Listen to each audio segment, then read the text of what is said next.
Então já vou iniciar. Bom, então bom dia a todas e a todos. Temos o prazer de ter mais uma sessão do nosso tradicional grupo de estudos e pesquisa em direitos fundamentais. Hoje temos conosco mais um ilustre convidado, também um pessoal, meu querido amigo e colega, né? Professor Bernardo Strobel Guimarães. Eu vou fazer uma rápida apresentação, depois passo a palavra a ele, né? É professor adjunto de Direito Administrativo e Econômico da PUC do Paraná, nossa instituição irmã, então já temos laços assim de longa data, né? Diversos professores, né? Professor substituto de Direito Econômico na Universidade Federal do Paraná, também uma instituição com a qual temos laços, né, de longa data, doutor em Direito do Estado pela Universidade de São Paulo, mestre em Direito também pela USP, né, pela Universidade de São Paulo, é especialista em Direito Tributário pela PUC do Paraná, especialista em Direito Econômico pela Sociedade Brasileira de Direito Público, tem um MBA em Gestão Estratégica de Empresas pela FGV, bacharel em Direito pela PUC do Paraná e integra a Câmara de Árbitros, né, da Arbitac e Canfiep, né, além de ter trabalhos publicados, né, em diversas áreas, mas com destaque para o direito administrativo e econômico, e tem também uma advocacia de destaque já, né, muito conceituada nessas áreas, né, de atuação. Ele vai, então, tratar conosco sobre um tema que tem um toque, um enfoque mais administrativista, mas que tem também, embora possa não parecer para alguns, num primeiro olhar, mas tem efetivamente também uma importância grande para, como instrumento para a efetivação também de direitos fundamentais, e ao mesmo tempo tem impactado, porque, claro, também contratos que envolvem parcerias né, também envolvem, evidentemente, o respeito a determinados direitos fundamentais, mas isso, né, esse enfoque, como isso vai ser demonstrado, é o Bernardo, né, nosso professor Bernardo, que vai agora na sequência logo fazer. Eu já lhe passo a palavra, então muito obrigado, Bernardo. Bom, primeiro eu agradeço a honra, né, e sempre, né, ser chamado para discutir com quem está estudando direitos fundamentais é sempre um desafio. Enfim, é o pessoal que eu acho que estuda direito público mais densamente. Como o professor Igor falou, né, eu tenho mais um viés de direito administrativo, mas, né, como as coisas costumam acontecer no âmbito das relações do direito de Estado, né, nós temos várias confluências.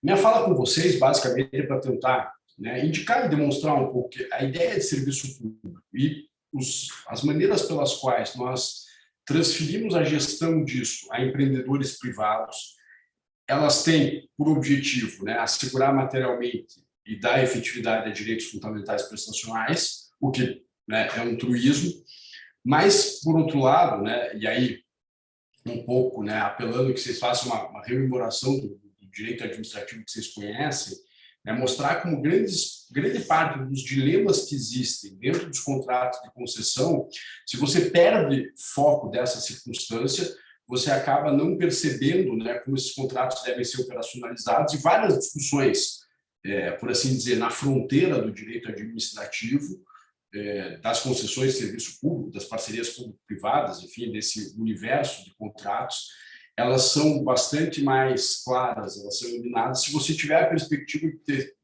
que esses contratos são coisas que servem para dar lastro e substância, né, para esses direitos. Então, basicamente, eu vou fazer uma rememoração de algumas ideias de direito administrativo, mas nada que seja fora do contexto de vocês, né? Podia ser de direito falimentar, né, e aí falar sobre, né, concurso universal de credores, aquela coisa arara-chave. Vocês são publicistas, devem, né, reconhecer algumas dessas questões. Então, basicamente, né, meu arco de considerações é esse. Se você tiver alguma contribuição, acha que o debate pode ser posto desde logo, não me incomodo de interromper a exposição, ou depois eu fico à disposição para quaisquer perguntas que vocês tenho, né? Então, meu ponto de partida é um pouco, né, o que a gente fala de concessão, né? Se você abre um manual de direito administrativo de Celso Antônio, da Maria Silvia, né, aquilo que consiste, né, no estado da arte, do estudo desses temas, né, que o conhecimento de manual ele vale exatamente porque ali, né, está consolidado, né, aquele que seria o pensamento comum do tema, não que ele corresponda, né, às fronteiras evolutivas, mas ali, né, você tem aquilo que talvez o Thomas Kuhn chamasse uma ciência normal, né, para me apropriar de uma ideia da epistemologia. Aquilo é a referência da qual a maior parte das pessoas que trabalham com direito parte. Você vai ter o seguinte, né, o Estado tem, né, a titularidade de serviços públicos e ele usualmente pode exercê-la a partir de dois modelos que são dois modelos de organização cabíveis. Primeiro, a organização da prestação direta, ou seja, o Estado vai constituir, né, dentro do seu aparato orgânico, né, órgãos ou entes para exercer essas atividades. Geralmente, né, historicamente, isso foi levando a uma certa privatização do direito administrativo, né, quando operações econômicas foram assumidas dentro do bojo do direito administrativo, né? Isso foi levando a uma certa degradação da ideia de autoridade, que era um pouco constitutiva do direito administrativo originário. E aí você vê, né, os entes econômicos e tal, e chega nas empresas estatais, mas o Estado pode lidar perfeitamente com isso. Alguns serviços públicos na Constituição de 88, inclusive, exigem esse modelo, como é o modelo do monopólio postal, né? O serviço público do correio deve ser explorado por uma empresa pública federal. E aí você, evoluindo, né, nesses modelos, você tem a possibilidade de transferir a gestão desses assuntos, enfim, dessa gestão dessas atividades para, né, entidades privadas. E você tem que fazer isso ou por um contrato, ou por um ato negocial, né, que seria o caso das permissões, não vem muito ao caso ficar nessas filigranas, né? Os administrativistas são piores que os botânicos, né? São classificações em cima de classificações, em cima de classificações, e muitas delas não dizem respeito, né, a qualquer substância que seja relevante verdadeiramente, né? Os administrativistas gostam, né, de alguns bizantinismos, mas, né, você tem um ato, né, um contrato que transfere ao particular parcela, né, da capacidade do Estado executar aquele empreendimento, e o particular assume aquilo, né, como diz a expressão clássica, né, em língua portuguesa, por sua conta e risco, né, o particular. Então, ele vai financiar aquele empreendimento. Né, o grande compromisso inicial do particular é aportar os recursos ali, e ele vai, né, ganhar o direito, né, de perceber uma remuneração que depende do seu esforço empresarial e dos riscos que ele vai estar a administrar. Então, ele vai ter, né, uma remuneração que advém disso. Na maior parte dos casos, naquilo que hoje no direito brasileiro se designa como concessão comum, né, você tem a cobrança de tarifas. Né? Então, sei lá, na concessão de rodovia, né, o particular assume, né, o dever de fazer obras, né, dentro de um programa de exploração que é definido pelo poder concedente, tem que manter todos os serviços, né, tem que manter o asfalto de uma qualidade esperada, tem que dar socorro mecânico, tem que ter socorro médico, enfim, tudo isso é garantido por um particular que assume, né, reticularmente várias relações de direito privado e, né, toda vez que alguém transpõe uma cancela de pedágio, né, aquela tarifa é percebida pelo particular que, né, com ela vai amortizar todos os investimentos que realizou, vai suportar todos os custos operacionais incorridos para prestar aquela atividade e vai, né, auferir a rentabilidade disso. Esses contratos necessariamente eles são por prazo certo. E a gente traz esses contratos muito numa lógica, né? Quem estudou o contrato administrativo, né, sabe, esses contratos têm, né, aquela ambiguidade tradicional da figura do contrato administrativo que conjuga, por um lado, né, uma certa capacidade de orientação durante a execução do contrato por parte da administração. Né? A administração pode exercer o ius variandi, ou seja, pode determinar as condições, e o particular fica, né, salvaguardado naquilo que seria, né, a intangibilidade da equação econômico-financeira. Né? A doutrina francesa gosta de fazer uma clivagem entre cláusulas econômicas e cláusulas regulamentares, mas, no fundo, a ideia é um pouco simples. Né? A administração, quando se lança numa empreitada contratual, ela jamais, né, deixa de ter disponível a capacidade de orientar aquele vínculo para a satisfação do interesse público, porém, interesses patrimoniais legítimos do particular necessariamente deverão ser prestigiados. Né? Contratos de concessão, na nutshell, são basicamente, né, esses módulos de colaboração. O que me espanta um pouco nessa ideia é que grande parte das discussões teóricas e dogmáticas, né, que nós temos nessas questões, elas vão tentar explicar basicamente quais são as vicissitudes da execução desses contratos. E aí, né, um pouco da minha experiência profissional para compartilhar com vocês, né, é forjada, né, em setores concedidos, né, bastante atuação no setor de saneamento, bastante atuação, né, naquilo que era no Rio Grande do Sul também um tema bastante controverso, enfim, sempre gerou muita discussão, que são as concessões de rodovia aqui no Paraná. Calha de ser essa semana, né, os contratos se encerram essa semana. Então tá um certo clima de barata voa, né? Cada dia tem uma ação civil pública nova do Estado, enfim, está bem conturbado, né? E um pouco da minha mundivisão nisso aqui conduz à percepção de que nós precisamos colocar, né, esses contratos não exclusivamente a partir da técnica contratual, mas simplesmente como eles sendo, né, ou antes disso, como eles sendo maneiras pelas quais você satisfaz concretamente necessidades que são caracterizadas como serviços públicos, e aí derivando isso, né, no nível superior, né, efetivando direitos fundamentais que estão a cargo do Estado. Né? Não adianta nada, eu sempre brinco com os constitucionalistas, né, toda vez que alguém se ajoelha no altar da Constituição e exige algo do Estado, né, o Estado, né, não age senão pela via do direito administrativo, né, nessa parte de constituição de uma administração que é capaz, né, de abrir estradas, de implementar portos, de modernizar parques tecnológicos, isso tudo, né, o modo de expressão do direito público, né, a ponta operacional é o direito administrativo. Então, essa visão de acoplagem, né, do direito administrativo ao direito constitucional, ela é importante e ela traz algumas coisas que me parecem bastante relevantes que, por vezes, escapam, né, à análise que se faz desses contratos, porque os administrativistas se fecham também muito no seu mundo, né, nos dilemas do contrato. E como é natural, né, vocês já provavelmente devem ter intuído, grande parte das discussões dos contratos administrativos estão nesse exercício de poder de variação vis-à-vis, né, a proteção do interesse patrimonial. É aqui que você tem, né, um grande atrito entre concessionários e poder concedente. Sempre há uma pressão muito grande, né, de haver alterações nesses contratos, muitas vezes, né, alterações que fazem sentido do ponto de vista da melhor técnica daqueles serviços, né?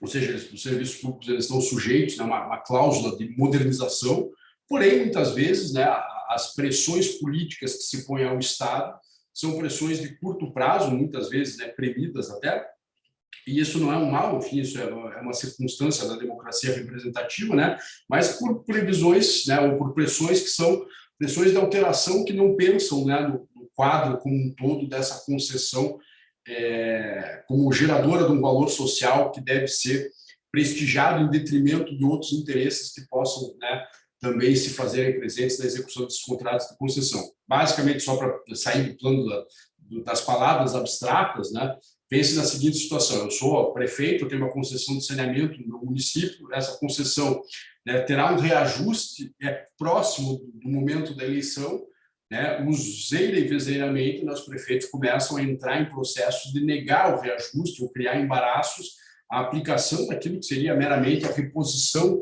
né, do custo inflacionário dentro do contrato. Então, você tem, né, essas medidas que muitas vezes, né, embaraçam a boa execução dos contratos. Você tem um ambiente um pouco conflituoso na execução dos contratos. Né? Uma outra brincadeira que eu faço com meus clientes é: se você não gosta de riscos jurídicos, né, você não entra no setor de concessões de serviços públicos concedidos, porque é natural que você encontre uma série de vícios e discussões, né, porque, né, as pessoas têm diversas posições sobre esses temas, ideológicas, políticas, econômicas, jurídicas, e é um ambiente, né, em que você tem uma alta carga de litigiosidade entre, né, Estado e particulares. Né, então, esse é um pouco o modo de ser dessa questão. Né, você não pode imaginar que esses contratos devam ser executados sem quaisquer, né, problemas. Né? É natural disso porque você tem várias visões de mundo. Agora, a questão, né, que me parece fundamental é perceber que, né, dentro dessas várias visões de mundo, grande parte dos conflitos a serem arbitrados, né, vão dizer respeito exatamente à possibilidade de você compreender esses contratos como essas, né, essas maneiras de prestar serviços públicos. Né? Deixemos, né, como um programa de culinária, reservem essa parte, eu vou começar uma outra parte da exposição e depois eu vou tentar confluir elas. Voltando um pouco na perspectiva, né, a gente precisa pensar, antes de mais nada, no tal do serviço público. Né? E serviço público é um tema que talvez seja um dos temas mais dúcteis da doutrina do direito administrativo. Né? Ele pode significar várias coisas a depender, né, do contexto em que ele seja adotado. Existe uma certa polissemia do termo, mas, né, se nós fizermos, né, uma visão retrospectiva, né, nós chegaremos à ideia, né, e aí existe talvez, não digo um pai fundador da ideia de serviço público, mas um jurista que cá para mim eu tenho que esse cara tinha uma máquina do tempo, né? Ele tem intuições que fazem muito sentido para os dias de hoje, né? E as tinha no começo dos 1900, né? Que é o Leon Deguy. O Leon Deguy, na verdade, ele é os administrativistas meio que sequestraram para si o Leon Deguy, mas ele é mais um teórico do direito constitucional e do direito público do que propriamente um administrativista, né? Ele consegue ter uma visão mais holística desse fenômeno. O Leon Deguy tem uma sacada, né, num debate que é conhecido para quem estuda direito administrativo, com Maurice Rioux, que era um outro grande professor francês, né, sobre qual é o fundamento do direito administrativo. E era natural aos administrativistas, né, primeiro, tentar descolar a sua disciplina do estudo do direito privado. Né? Em algum momento, o projeto metodológico do direito administrativo é criar um direito que seja próprio da administração.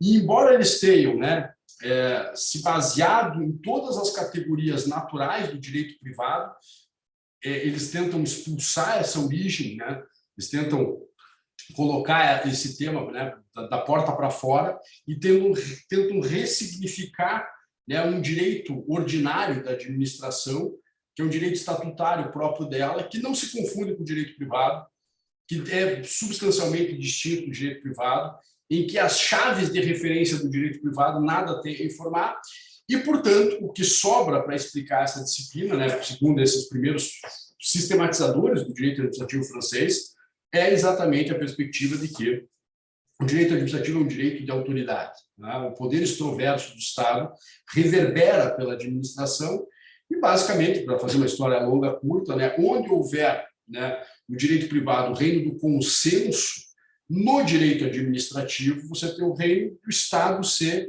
né, dotado de uma autoridade, né, segundo o Rioux, uma puissance publique, né, um poder de império, uma capacidade de mando, algo que, né, pertence a esse grau. Não é à toa, você visitando os manuais de direito administrativo, lá pelas primeiras frases, vão falar em verticalidade contra horizontalidade. A própria ideia de exorbitância do direito mostra, na verdade, que existe um direito comum, né, que é a ordem, né, e aquilo que está além disso, que é o direito administrativo, que é um direito, portanto, que nada tem que ver com o direito privado.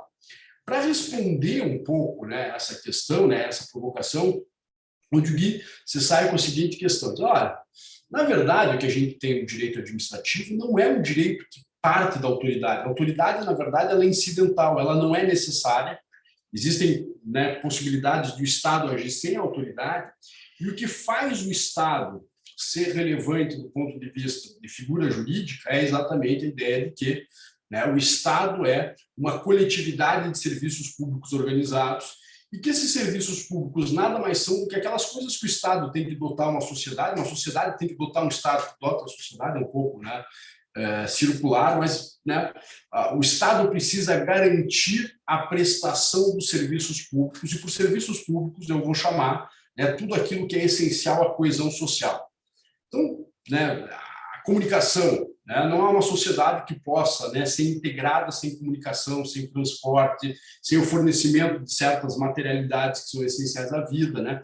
Esse era um momento, né, engraçado historicamente, que o mundo se transformou muito rápido do ponto de vista de progresso tecnológico. A gente estava consolidando, né, aquilo que era uma mudança muito rápida do mundo antigo. Né?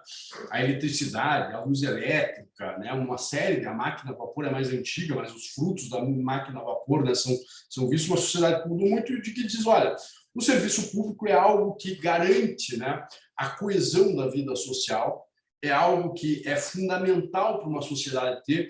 É engraçado, se vocês fizerem um pouco uma apresentação do pensamento do Deguy no direito brasileiro, o professor Eros Grau, na Ordem Econômica da Constituição de 88, ele segue muito, né, as chaves teóricas, e é declarado, não é nada que ele faça questão de ocultar, aliás, pelo contrário, né, é mérito dele dizer realmente, né, que está partindo dessas premissas, né, mas a perspectiva do Digui é o Estado tem um compromisso prestacional, isso funciona no direito alemão a partir de outras premissas, né? Eu fico encabulado de falar, né, perto do Sorinho, que é estudioso do direito alemão, mas enfim, né, mas os sistemas precisam criar uma administração que não é puramente a administração de polícia liberal, é uma administração que, né, assume o dever de progresso e, para isso, né, ela precisa se fazer presente na vida dos indivíduos.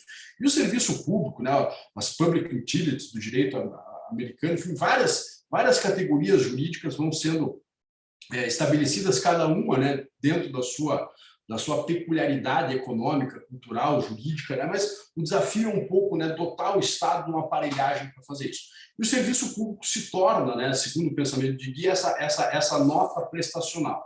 O Digui ele é colocado dentro de uma caixa pelos sucessores, né, da sua escola, né, que é chamada Escola de Bordeaux de Direito Administrativo, né, notadamente pelo Gaston Gesse. E o Gese vai dizer, olha, na verdade, esse conceito de Digui não serve para muita coisa, é um conceito operacionalmente ruim. Né? Serviço público é algo que a lei diz que pertence ao Estado e é prestado num regime de direito público, e esse regime de direito público é um regime substancialmente distinto do regime de direito privado, e nessa qualidade, né, ele tem lá, né, as leis de serviço público, que hoje se encontra na lei de concessão, né, aquelas coisas, continuidade, modicidade tarifária, né, atualidade, enfim, né, e ele estaria sujeito a isso, as atividades privadas não, e, né, então haveria uma cisão lógico-jurídica entre o que é serviço público e atividade econômica, e serviço público é aquilo que o ordenamento jurídico dá para o Estado, porque para o Digui, na verdade, era pouco importante se quem satisfazia, né, o serviço público era o Estado, era particulares.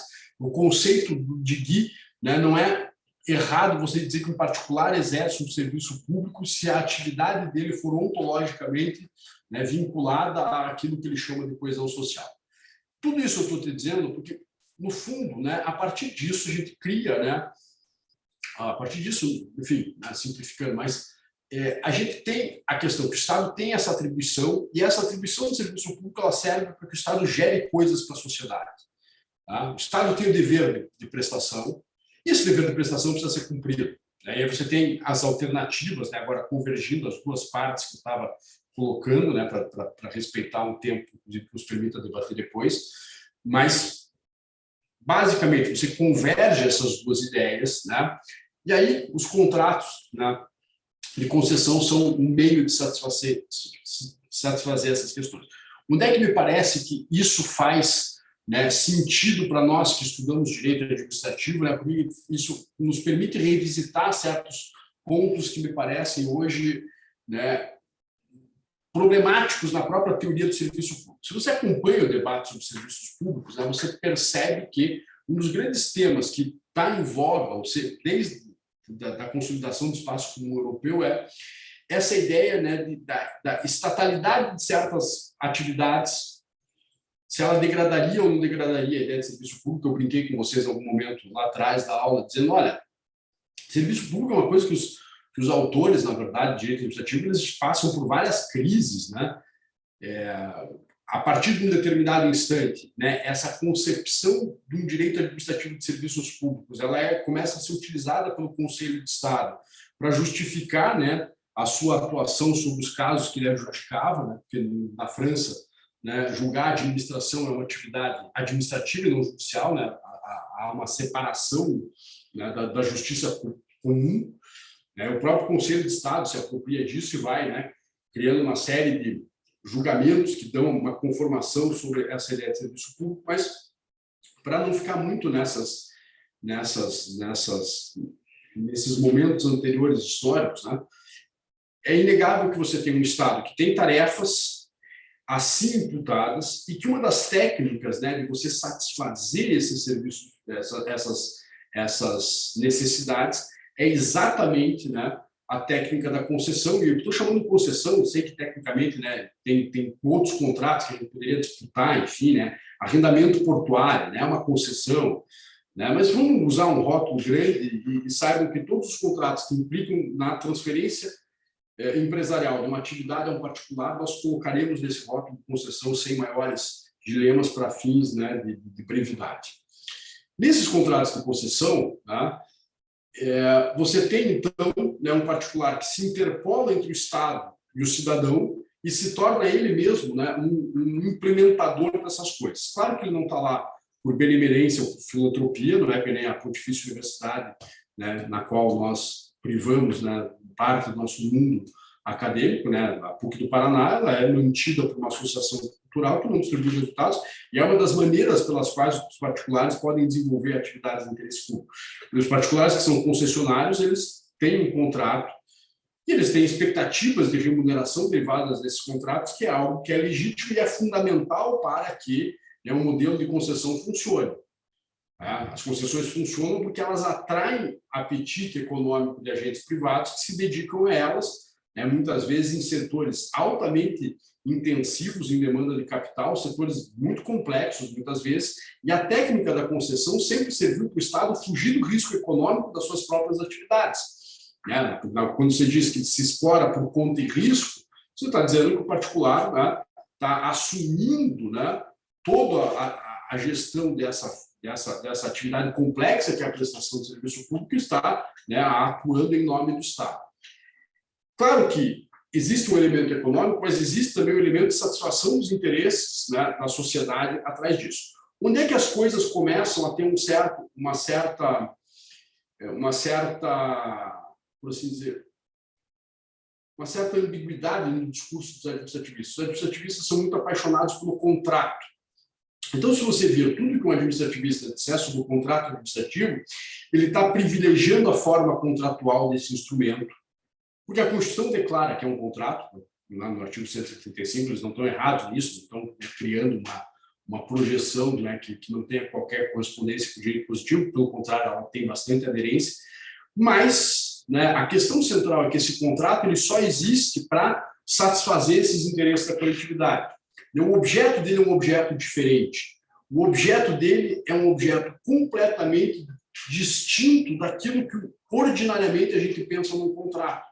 Embora os contratos de concessão eles estejam até na própria base da afirmação conceitual da figura do contrato administrativo, né, fato é que quando eu pergunto para vocês, se eu caso fizesse uma brincadeira para vocês, me diga um tipo de contrato, Andressa, me diz aí um tipo de contrato? Provavelmente você vai dizer compra e venda. A compra e venda é o campeão, né? É o modelo mental de contrato que a gente tem, geralmente é o contrato de compra e venda. A gente pensa contratos, né, como uma operação sinalagmática de transferência de patrimônios em que alguém, né, presta um determinado corpo de obrigações em favor de outra pessoa e tem em seu favor um certo corpo de obrigações e há, né, esse intercâmbio de patrimônio jurídico. Porém, e essa que é a questão, esses contratos de concessão, eles muito dificilmente conseguem ser reconduzidos a esses modelos. Existem também esses modelos dentro das contratações administrativas. Se a administração precisa contratar a execução de uma obra, ela se vale de um dos regimes de empreitada por preço global, por preço unitário. Né? Agora, a contratação integrada, ela vai utilizar, né, uma dessas técnicas contratuais em que, né, o contrato é avaliado exatamente por isso. Né? Você produziu aquilo que te era incumbido pelo contrato? Sim, produzi.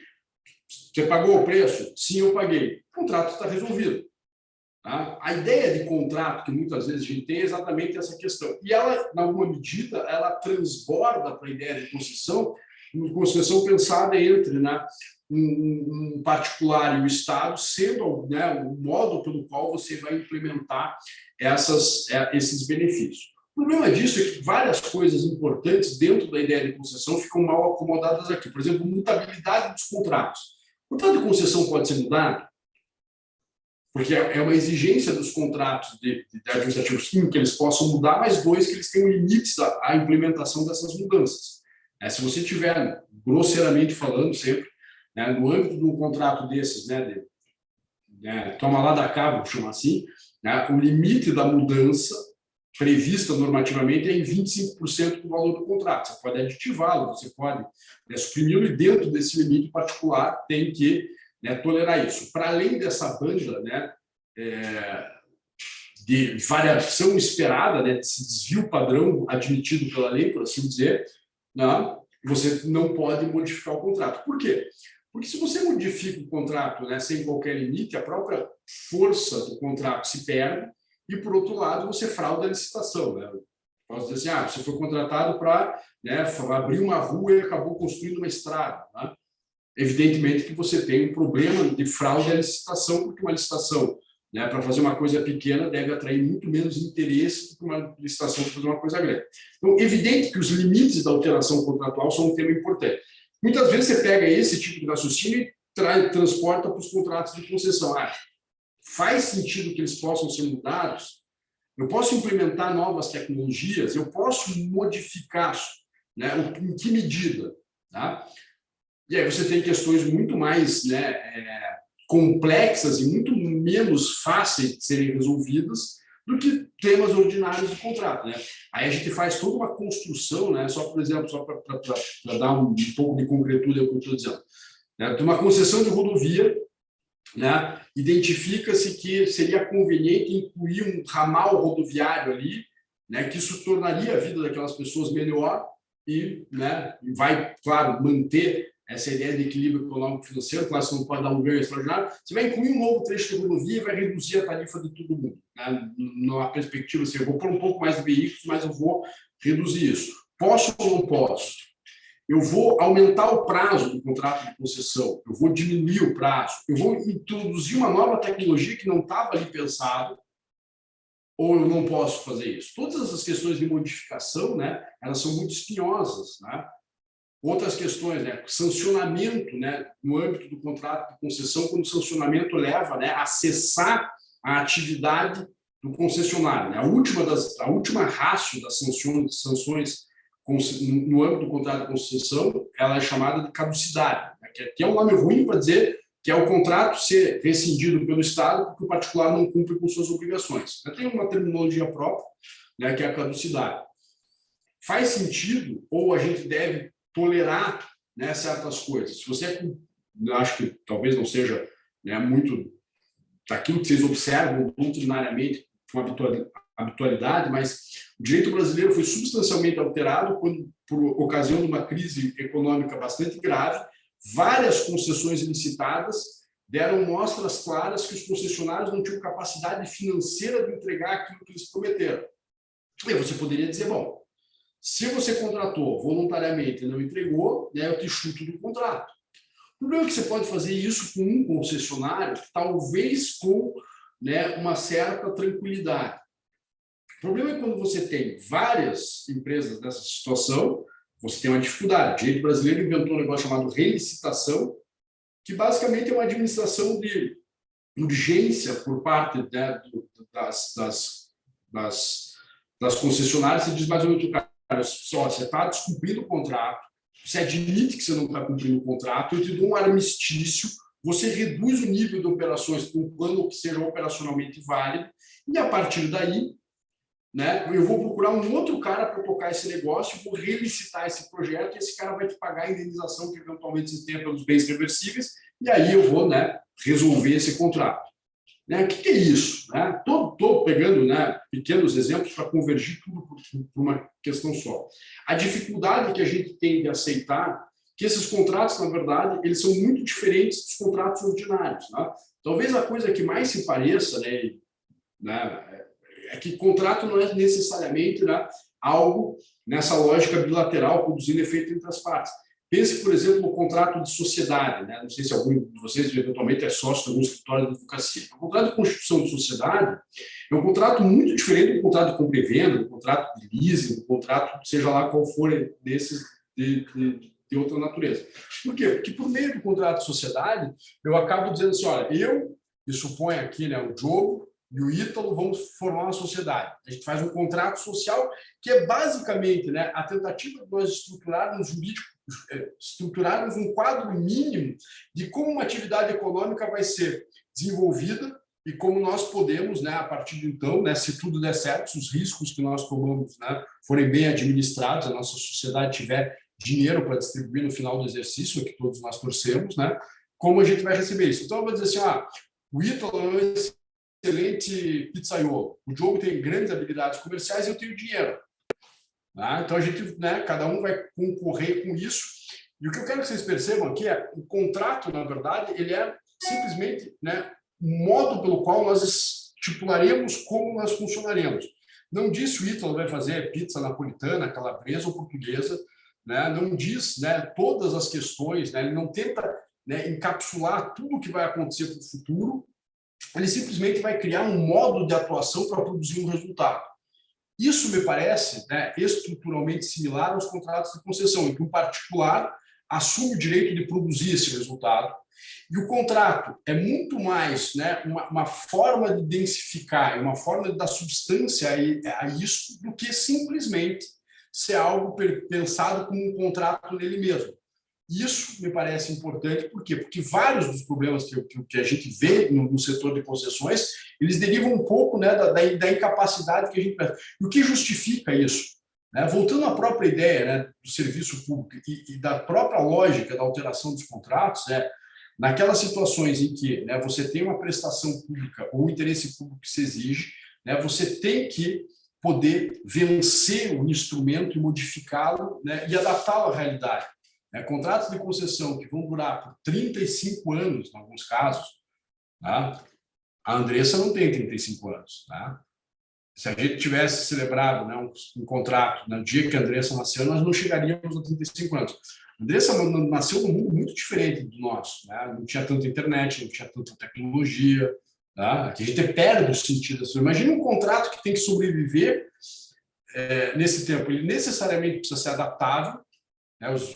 Usa-se uma terminologia, os contratos são incompletos, mas o problema não é que eles são incompletos do ponto de vista econômico, né? O problema é que, na verdade, eles sempre precisam ser aderentes à ideia de que eles precisam satisfazer interesses públicos. Com isso, né, eu não quero dizer que o particular tenha que ser favorecido em detrimento, né, dos outros atores, né? Pode modificar do jeito que o particular quer, não é isso que eu estou dizendo, mas eu estou dizendo que, né, se as situações fáticas necessárias ao atendimento, né, dos interesses públicos que estão muito associados a isso, se fizerem presentes, o contrato deve poder ser alterado. Essa ideia de que você, né, só fazendo historieta aqui, né, o Estado do Paraná está há 4 dias de receber as concessões e ele não recebeu os bens reversíveis. Né? Isso vai dizer que, na verdade, né, daqui a muito pouco tempo, o Estado vai ter um monte de problemas para administrar que ele não se preparou para isso. Valeria ter estendido o contrato além da sua vigência? Na minha concepção, valeria. Estou usando exemplo aqui, que é um exemplo meu doméstico, enfim, mas poderia derivá-lo para outros casos. Eu quero que vocês percebam é, se nós percebemos que os contratos são maneiras de efetivar serviços públicos, nós temos, né, administrativistas que pensar mais nesse efeito e na necessidade de ser algo aderente à realidade do que ficarmos presos em discursos, né, com interpretações super, né, bizantinas sobre o que deve ser o contrato, porque o contrato é muito diferente daquilo que nós muitas vezes entendemos como contrato.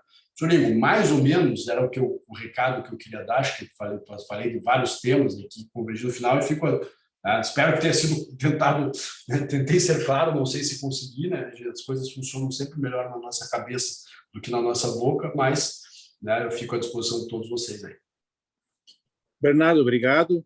Para nós foi muito enriquecedor, como disse, a gente não trabalha diretamente com direito administrativo, né, e ter também essa visão, né, é importante, né, traz um tema concreto, que é um tema de alta relevância para o nosso dia a dia, né, a gente tem contato com isso também como cidadão, né, diariamente, e, evidentemente, muitas vezes sem qualquer percepção, às vezes nenhuma, né, ou às vezes uma percepção também clara, né, de tudo que envolve, né, envolve os contratos, não especialmente as concessões, mas também as parcerias, né, privadas, como tu referiste.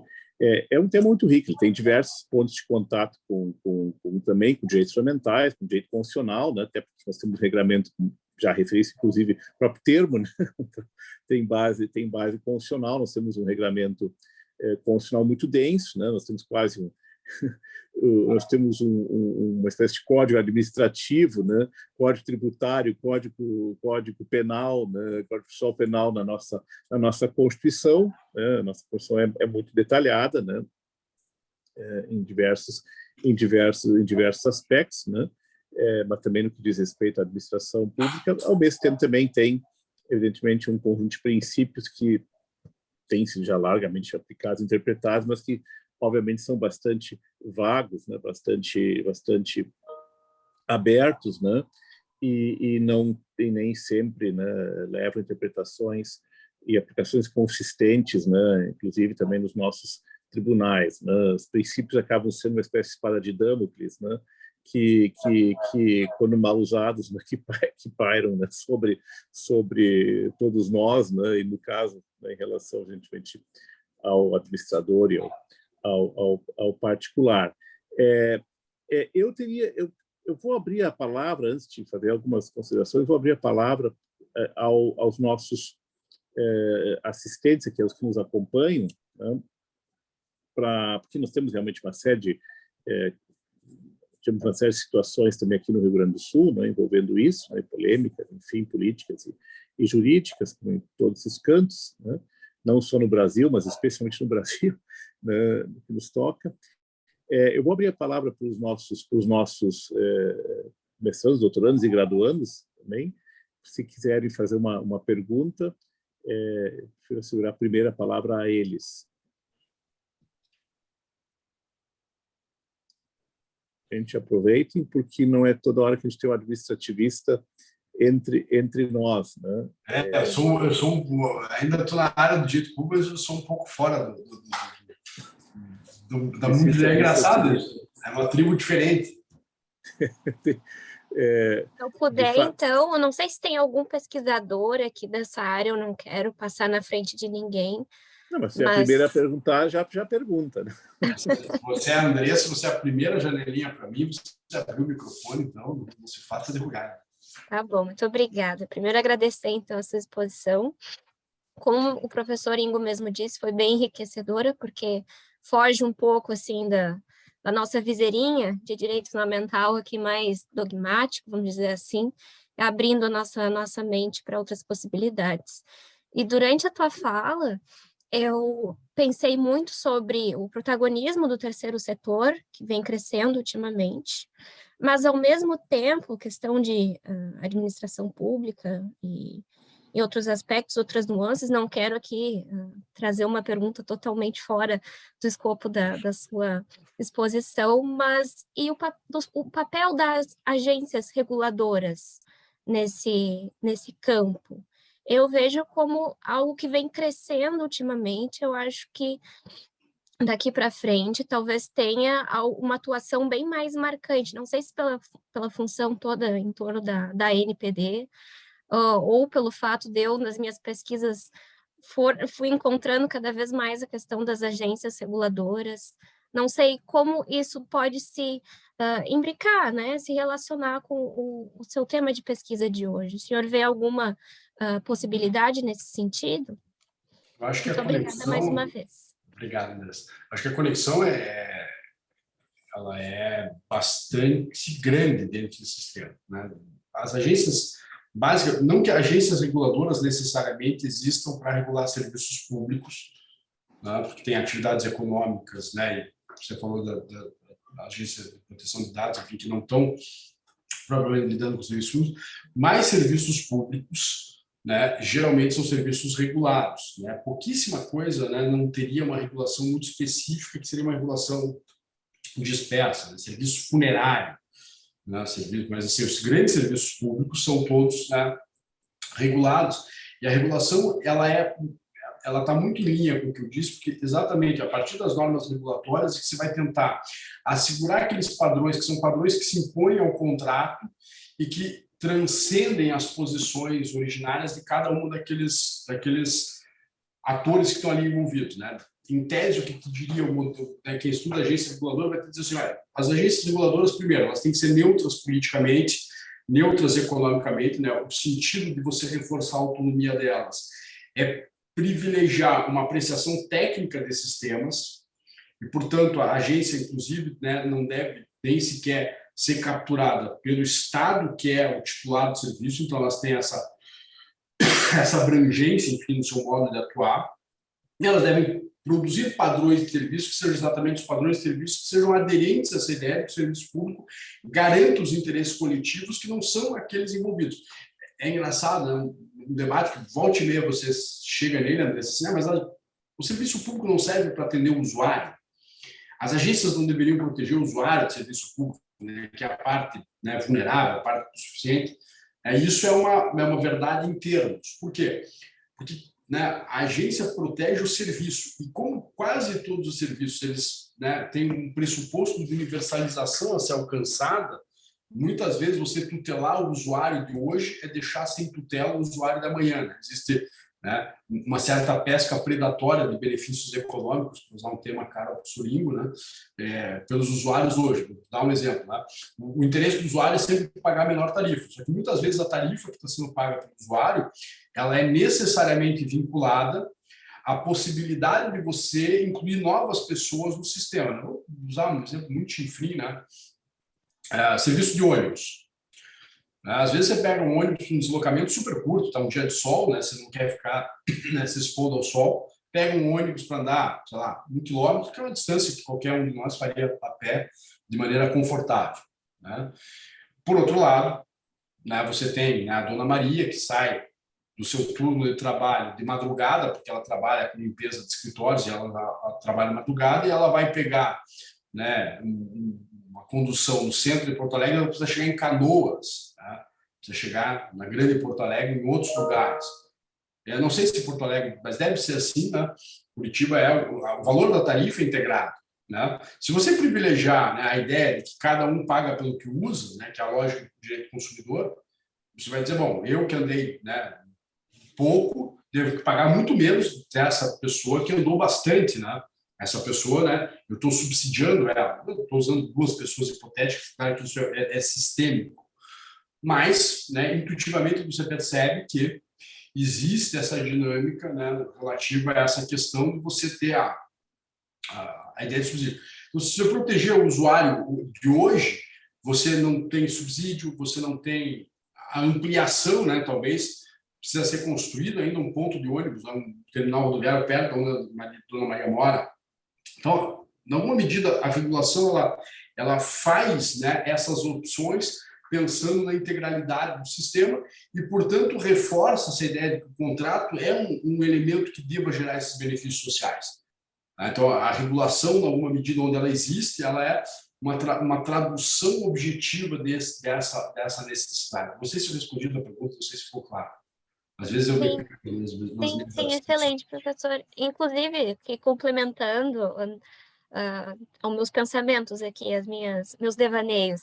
Eu lembrei, ao longo da sua resposta, no papel da agência reguladora neutra, eu lembrei da Anvisa, que recentemente, no final do ano passado, uma questão consumerista de rotulagem de alimentos, optou não aquilo que era melhor para o consumidor, então, o que seria, sim, vamos dizer, numa perspectiva neutra, mas preferiu adotar uma certa rotulagem dos alimentos que fosse apaziguadora entre os interesses da indústria e os interesses dos consumidores, o que para mim soou estranho. Então, esse já é aí mais um debate sobre as agências reguladoras, porque, só para contextualizar, não sei se todos estudam direito do consumidor, eu estou mais em função disso, em função de uma disciplina eletiva agora no doutorado, mas a partir de 2022 vai surgir um novo modelo de rotulagem de alimentos, e não se optou pelo modelo triangular de alerta, que é mais protetivo para o consumidor, mas sim um modelo de lupa, que a indústria estava mais interessada, porque não traz aquela negatividade sobre o produto que contém açúcar, sódio ou gorduras saturadas. Então, é mais assim, como eu vejo as agências reguladoras crescendo paulatinamente, e daqui a pouco elas estarão por tudo. Pelo menos é a minha visão, assim. Eu ainda quero ler mais sobre o assunto, me aventurar mais sobre o direito administrativo. Mais uma vez, muito obrigada. Obrigado, você. Gente, mais alguém? Boa tarde, professor Ingo. Opa, tudo bem? Tudo bem, Abel? Tudo bom? Tudo bom, Abel? Tudo bem, parabéns, professor, pela sua explanação. Foi realmente brilhante.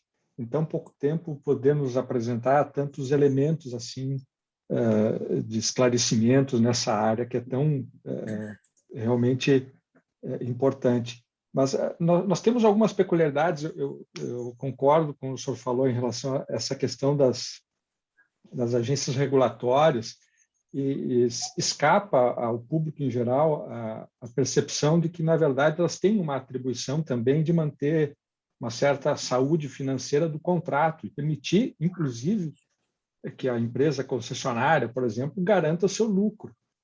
Se analisa sempre com um viés muito de protetivo do usuário, do consumidor, mas se esquece de que ela também tem essa atribuição.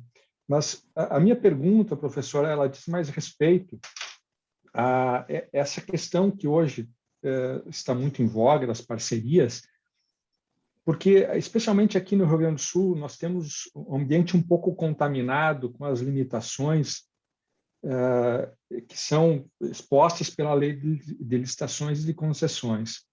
Então, tem uma visão muito atrelada ao menor preço, ao menor custo, sem avaliar, em primeiro momento, pelo menos, a qualidade, ou colocar isso em primazia do serviço ou do produto que se vai entregar.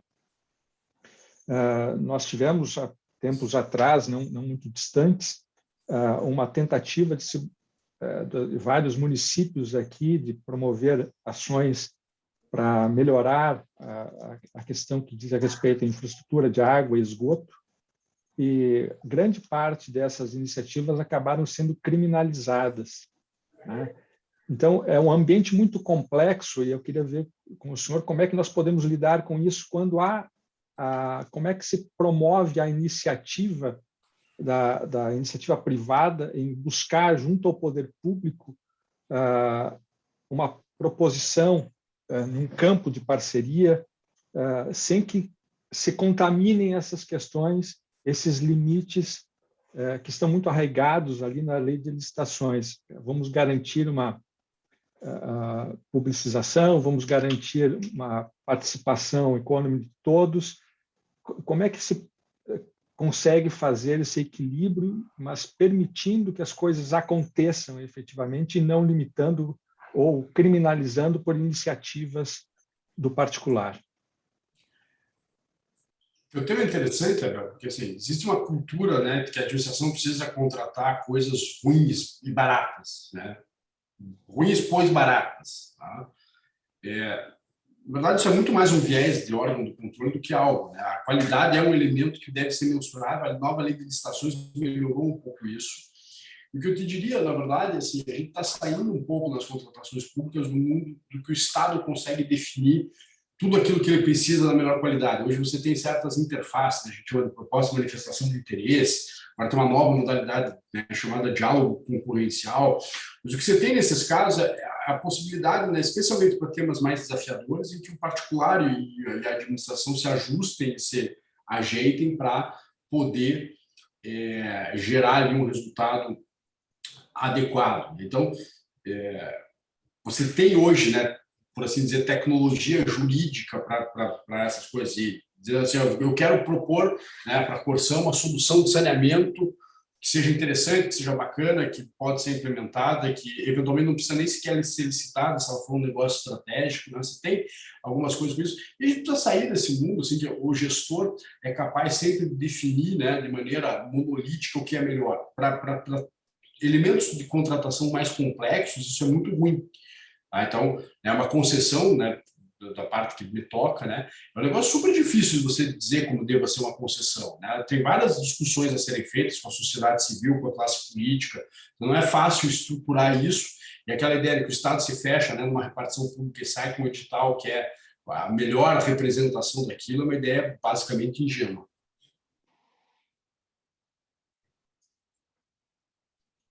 Obrigado, professor. Obrigado, Bel. Obrigado, Bernardo. Mais alguém?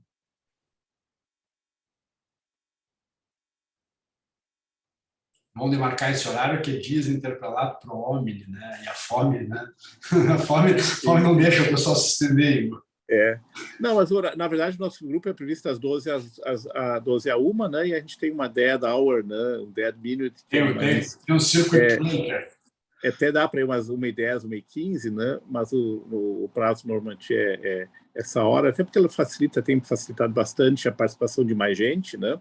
Não colide com as aulas da manhã, não chega a colidir propriamente com as atividades da tarde, né? Então a gente tem nesse horário, vários grupos funcionam nesse horário das 11h30 a 1h, 11h30 às 12h30, 12 a 1h. São vários grupos que funcionam, acho que uns 4 grupos nossos funcionam nesse horário, né? A gente, inclusive, evita a colisão entre os grupos, né, de estudos, para que os professores mantenham esses grupos em horários distintos, porque tem alunos que participam de mais de um grupo simultaneamente, né? Bom, com isso nós estamos fazendo aqui a penúltima apresentação do grupo, né?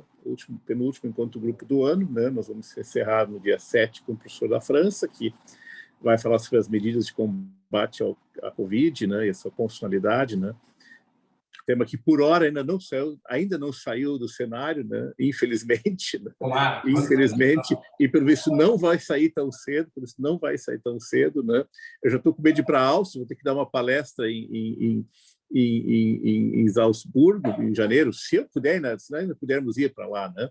E agora com essa multa de 3 mil e poucos euros, eu estou vacinado, mas daqui a pouco eles não vão aceitar o nosso certificado aqui, né? Vou dizer que o certificado brasileiro é fajuto e vão querer me multar igual com o certificado de vacina, né? A gente não sabe muito o que vai acontecer, infelizmente, né?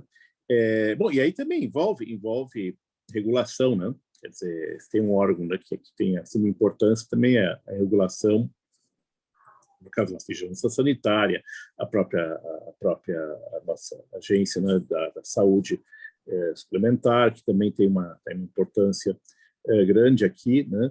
E também existe uma outra questão que eu até ia te colocar, mas acho que pelo horário a gente pode então deixar, que é a questão também do controle judicial, né, dessas parcerias, né? Essas parcerias que também é muito frequente no Brasil, né? Tudo acaba em discussões de liminares, né? Inclusive toda essa apropriação é bombardeada por, com sorte não mais de 10 ações, né? No Brasil todo, né? E assim por diante. É claro que isso também é um problema nosso, né? Nós temos uma dificuldade, uma relação não muito boa da regulação com a própria judicialização, né?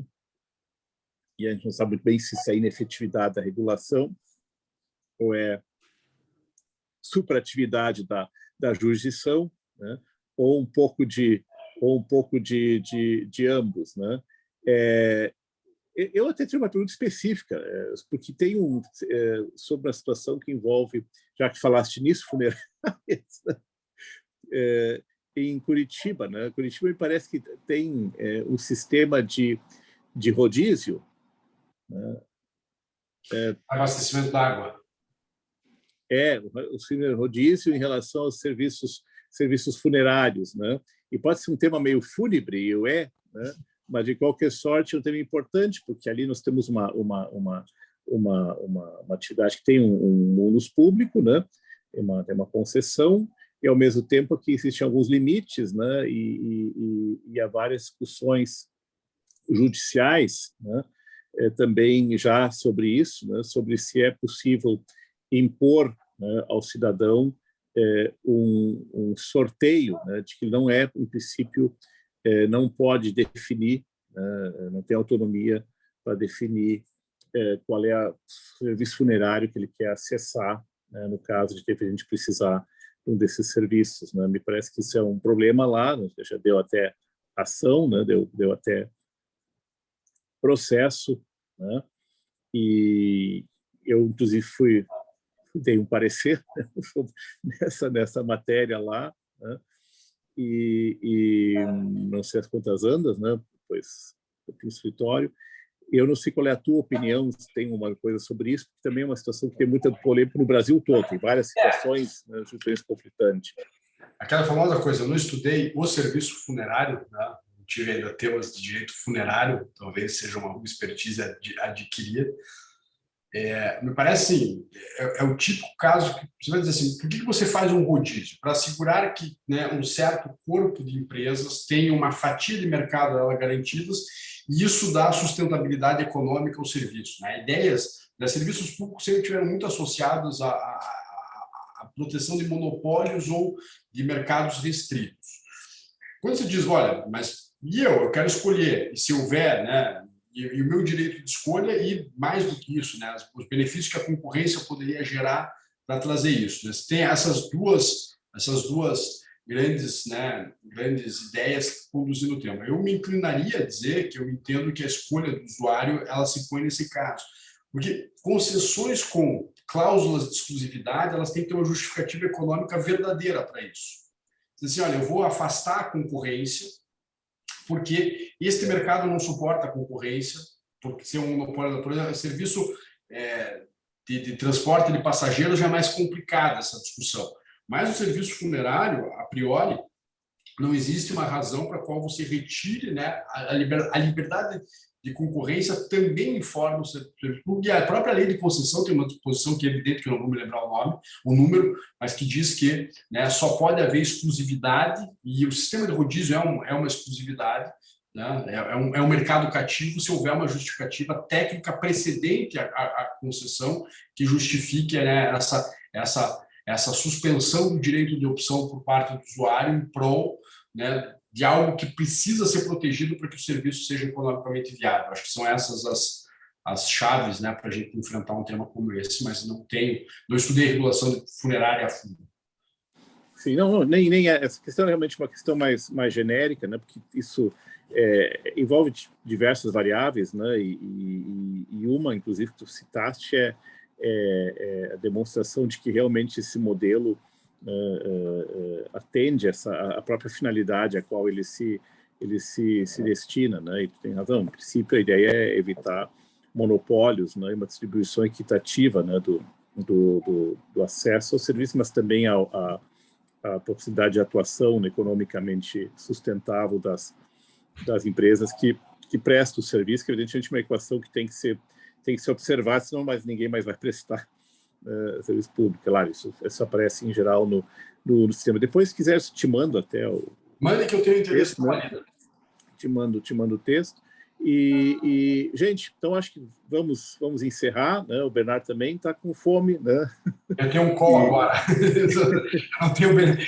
Eu com a concessão terminando essa semana, cara, que são uns 3-4 calls por dia só para discutir metafísicas concessionárias, né? Eu vou voltar para o meu inferno particular. Esse é o meu paraíso. Eu vou voltar aqui para voltar para a dura realidade, né? Tá bom? Gente, Bernardo, muitíssimo obrigado, né? Ficamos em contato. Depois nós também temos as nossas outras atividades, né?